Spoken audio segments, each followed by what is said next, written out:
Setelah tarian dan tulisan Ning Sanglan yang bagus, dia masih belum mendapatkan pekerjaan favoritnya. Bagaimanapun, dia hanyalah orang dengan status tertentu di dunia peri. Bahkan kualifikasi untuk memimpin para pemuda Mahkamah Agung untuk berpartisipasi dalam kompetisi ini adalah karena fakta bahwa orang-orang Mahkamah Agung benar-benar tidak dapat menyisihkan tenaga, jadi mereka akan membiarkan dia berpartisipasi sebagai gantinya. Kekuatan, dia memang sangat bagus, tetapi untuk mengatakan bahwa kemampuan kaligrafi dan melukisnya tidak enak dilihat. Tiba-tiba, Ning Sanglan kehilangan penanya dan menatap Yu Daoseng dengan serius. Apakah Anda memiliki sedikit penelitian tentang kaligrafi dan lukisan? Apakah Anda mengenal seseorang dari keluarga bangsawan di daerah ini? Yang disebut interlace seperti gunung, bagi Ning Sanglan, mereka adalah pejuang, dan mereka benar-benar tidak pandai dalam hal ini. Karena Yu Daoseng dapat berbicara tentang karunia kaligrafi dan melukis, dia harus memiliki pemahaman tentang hal ini. Dalam hal ini, kekuatannya jelas tidak rendah. Tapi Ning Sanglan masih enggan membiarkan Yu Daoseng menulis prasasti itu sendiri, dan kemudian mengirimkannya atas namanya sendiri. Hal ini terlalu memalukan begitu seseorang mengetahuinya, wajahnya akan hilang. Oleh karena itu, Ning Sanglan ingin Yu Daoseng memperkenalkannya kepada seorang ahli kaligrafi dan membiarkannya membantunya mencapai hal seperti itu. Yu Daoseng tidak memenuhi harapannya, dan mengucapkan 5 kata dengan santai. Tuan Cahaya Qin Yichen. Ledakan. Ning Sanglan membanting meja dengan keras dan menatap Yu Daoseng. Tahukah Anda bagaimana sikap Mahkamah Agung terhadap kuil penguasa cahaya sekarang? Jika saya pergi untuk meminta kata-kata saat ini, apakah saya tidak akan malu dengan Mahkamah Agung? Yu Daoseng ragu-ragu sejenak, dan kemudian mengeluarkan sepatah kata pun dari tangannya. Dalam beberapa hari sebelum berpartisipasi dalam kompetisi, Qin Yichen berada di kuil penguasa cahaya, mencoba yang terbaik untuk memenuhi keinginan orang-orang percaya. Dan Yu Daoseng adalah salah satunya. Dia cukup beruntung untuk mendapatkan tulisan tangan oleh Qin Yichen. Sayangnya, itu adalah, Tuhan menghargai ketekunan, dan pria itu tidak pernah berhenti. Kedelapan karakter ini.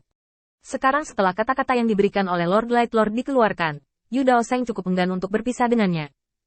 Tetapi ketika saya berpikir tentang berapa banyak bantuan yang dapat saya lakukan untuk kuil penguasa cahaya, nilainya jelas. Yu Daoseng meletakkan 8 karakter di tanah dan menatap Ning Sanglan. Tuan Huining, bawahan ini mendapat kata ini secara tidak sengaja. Karena makna yang dalam dari 8 karakter di dalamnya, saya menemukan pemilik asli kata tersebut, dan mengetahui bahwa itu dibuat oleh penguasa cahaya, tetapi bawahan saya benar-benar tidak tahu. Tidak tahu tentang penguasa cahaya dan yang maha tinggi. Pengadilan Tuhan sangat terkait, tolong juga. Orang memaafkan. Bawahanku hanya berpikir bahwa kata-kata Lord Light sangat bagus, jadi mereka tetap tinggal, dan tidak ada keserakahan lain.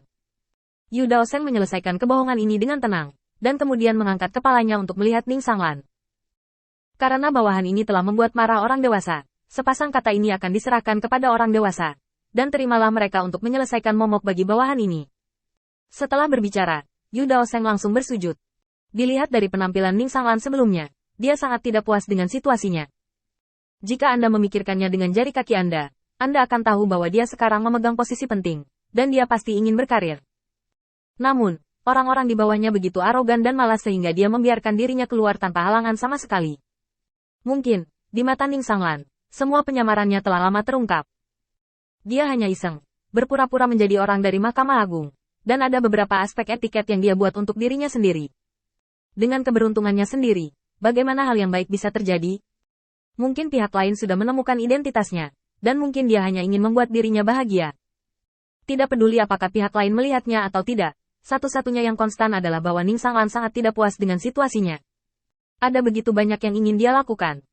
Dan kesempatan dan kekuatannya tidak memungkinkan hal seperti itu terjadi. Setelah ragu-ragu sebentar, Ning Sanglan membuat gerakan santai dan meletakkan 8 karakter di atas mejanya, mengerutkan kening dengan erat. Oke, kamu turun, dan aku akan mendatangimu ketika aku memikirkan pro dan kontra. Tentu saja, janji hari ini akan selalu berlaku, dan aku pasti akan memberimu hadiah ini. Yu Daoseng memberi hormat lagi dan meninggalkan kamp. Ning Sanglan mengerutkan kening saat dia melihat kata-kata di depannya. Ini memang tulisan tangan Lord of Light, itu indah. Tepat ketika dia akan mengangkat tangannya dan menekannya di atas meja, Ning Sanglan khawatir akan merusak tulisan tangan yang indah itu, jadi dia meletakkan tangannya di tepi meja dan mengerutkan kening. Tenda itu damai, tetapi di hati Ning Sanglan, angin dan hujan deras menyapu, dan dia tidak bisa berhenti sejenak. Setelah waktu yang lama, Ning Sanglan berdiri dan mengambil 8 karakter ini ke dalam sakunya. Perintah berlanjut, dan semua orang berkumpul untuk membahas detail dan masalah sepele berurusan dengan kuil Holy Lord malam ini. Setelah berbicara, Ning Sanglan langsung meninggalkan tenda. Setelah Yu Daoseng meninggalkan kamp, dia menghela nafas lega, dan dengan cepat mengganti pakaiannya, hanya nyaman mengenakan jubah kuil Tuhan ini.